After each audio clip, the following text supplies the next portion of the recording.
Salut à tous, c'est votre boy, le Master Teacher Sorin. Bienvenue sur ma chaîne. Ici, on parle des trucs sérieux et c'est pour les gens sérieux. Aujourd'hui, on continue sur la deuxième vidéo sur les avantages des affaires.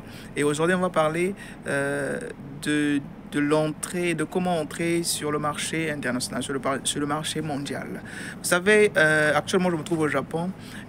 Récemment, j'étais au Congo. Avant j'étais en Chine.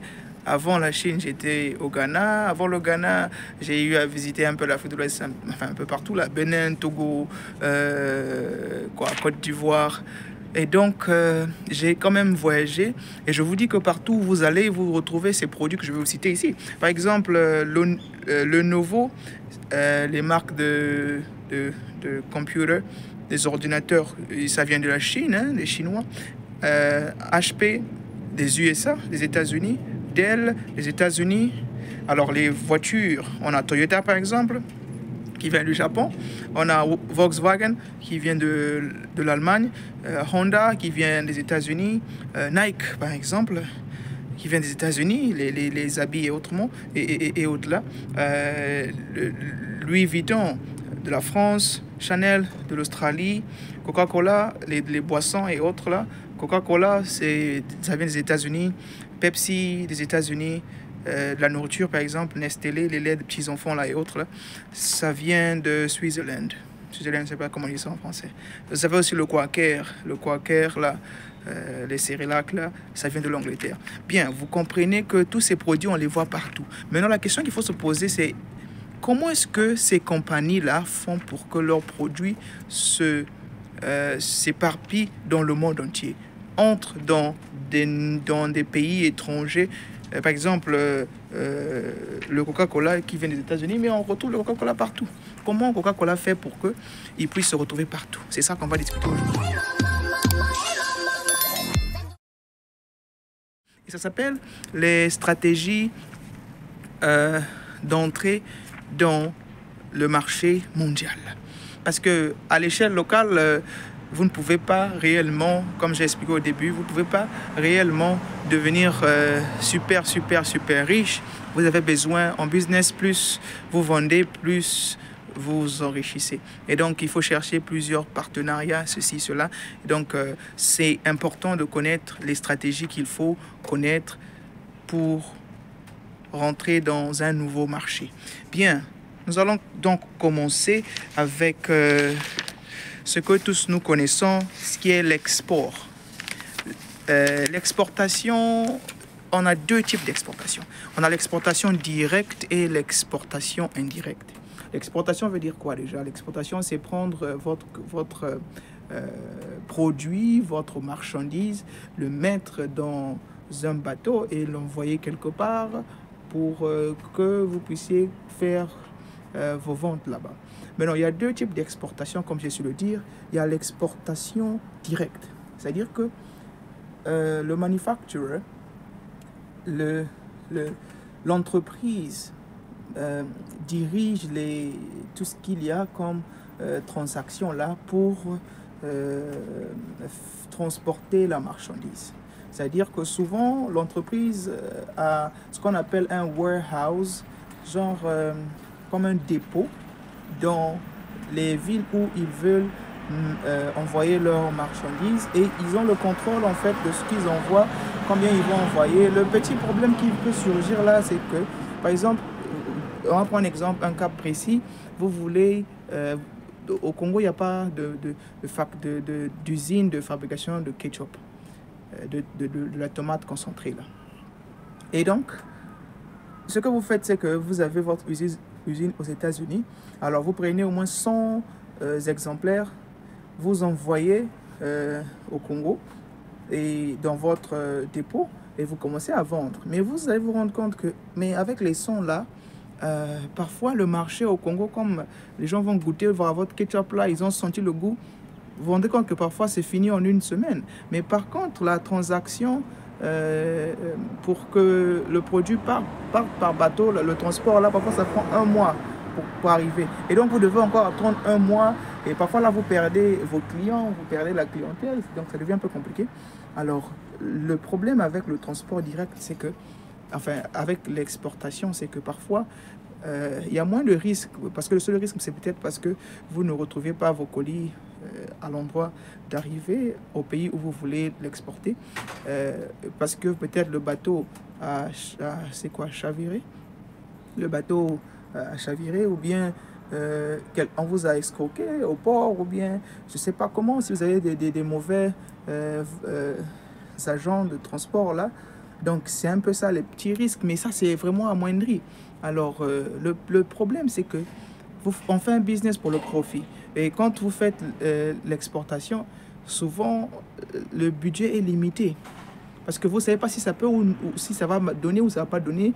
Et donc, ça devient un peu compliqué. À moins que vous ayez déjà des clients de départ dans les pays que vous allez faire l'exportation.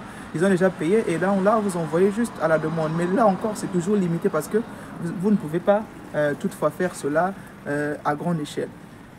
Le transport, l'exportation indirecte, c'est quand dans votre... c'est pas forcément vous, il y a l'intermédiaire. C'est pas forcément l'entreprise qui fait l'exportation. C'est parfois des gens, par exemple, moi je suis ici au Japon, ou bien quand j'étais en Chine ou quoi que ce soit.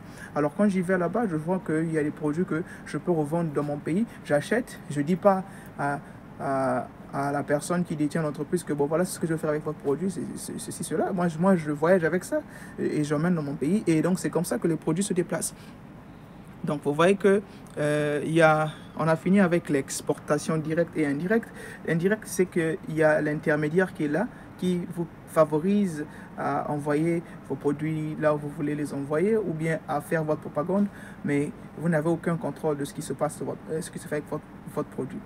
L'exportation directe, vous avez le contrôle, c'est vous-même, l'entreprise, qui fait les transactions directes avec les distributeurs ou les vendeurs de l'autre côté des pays que vous voulez envoyer. Bien, maintenant, on va penser à ce qu'on appelle ici franchising. Franchising, c'est un peu comme, je ne sais pas s'il y a un mot en français pour ça. Franchising, c'est comme la licence. Franchising, c'est comme la licence. Il faut dire que, vous voyez par exemple McDonald's. McDonald's, partout vous allez voir, McDonald's se ressemble. C'est les mêmes, c'est toujours basé sur les hamburgers et autres. Mais le problème, c'est que chaque McDonald's que vous allez voir, c'est différentes compagnies. C'est des compagnies qui sont différentes parce que c'est une différente personne qui gère tout ça. C'est différent, c'est différentes compagnies. Mais le problème, c'est qu'ils ont un seul franchisor. Le franchisor, c'est-à-dire que le propriétaire de la compagnie, donc ils ont un seul franchisor, et ce franchisor-là impose ses règles. C'est comme une espèce de...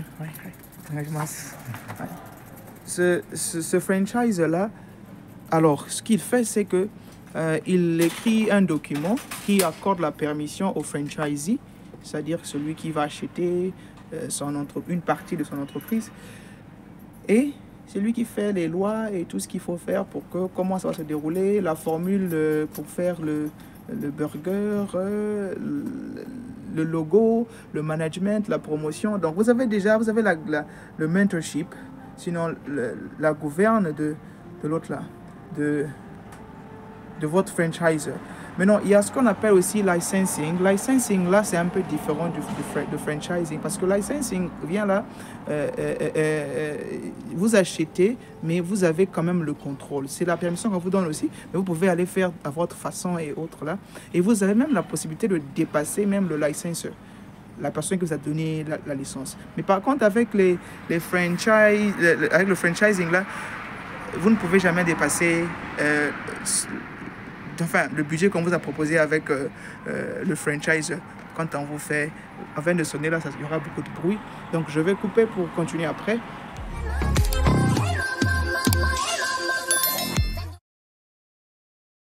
Bien, il y a aussi ce qu'on appelle la stratégie de l'alliance. L'alliance stratégique. L'alliance stratégique, c'est un peu comme copains et copines. Alors, vous décidez aujourd'hui de faire quelque chose. Vous savez que vous êtes en train de vous fréquenter, mais vous ne vivez pas ensemble. Chacun a son budget, chacun fait ce qu'il veut. Donc, par exemple, vous avez une entreprise, c'est comme un partenariat, mais à distance, et puis c'est pas trop fiable. Et, économiquement parlant, c'est risqué parce qu'il y aura beaucoup de tromperie et autres. Il y a aussi ce qu'on appelle la co-entreprise. Ça, c'est un peu plus mieux que l'alliance stratégique parce que à ce niveau-là, c'est comme si vous faisiez maintenant un pacte.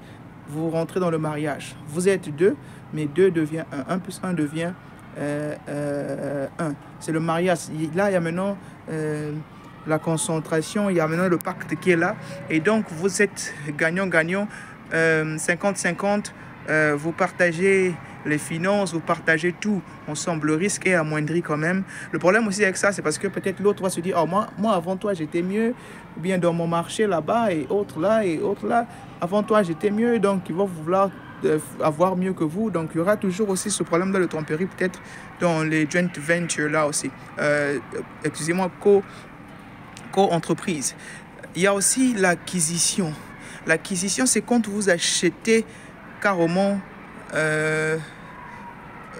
l'entreprise que vous voulez. Au lieu de vous tracasser et autres là, vous avez assez d'argent, vous achetez l'entreprise et vous allez vous installer là-bas parce que vous aurez les papiers de manager ou qui que ce soit là-bas, ou CEO. Alors, le problème avec ça, c'est parce que parfois vous ne connaissez pas le marché assez bien et donc peut-être qu'il faut garder la même équipe qui travaillait avant, observer d'abord, ou bien vous pouvez aussi échouer facilement parce qu'il y a plus d'argent qui rentre en jeu et un nouveau marché, ça demande beaucoup d'expertise et donc c'est un peu risqué, mais ça vaut le coup. Le dernier point que je vais prendre parce que le temps. Alors, le dernier point, c'est ce qu'on appelle Greenfield Development. Je ne connais pas comment on dit ça en français. Donc, c'est genre peut-être terrain neutre, s'il faut le dire comme ça.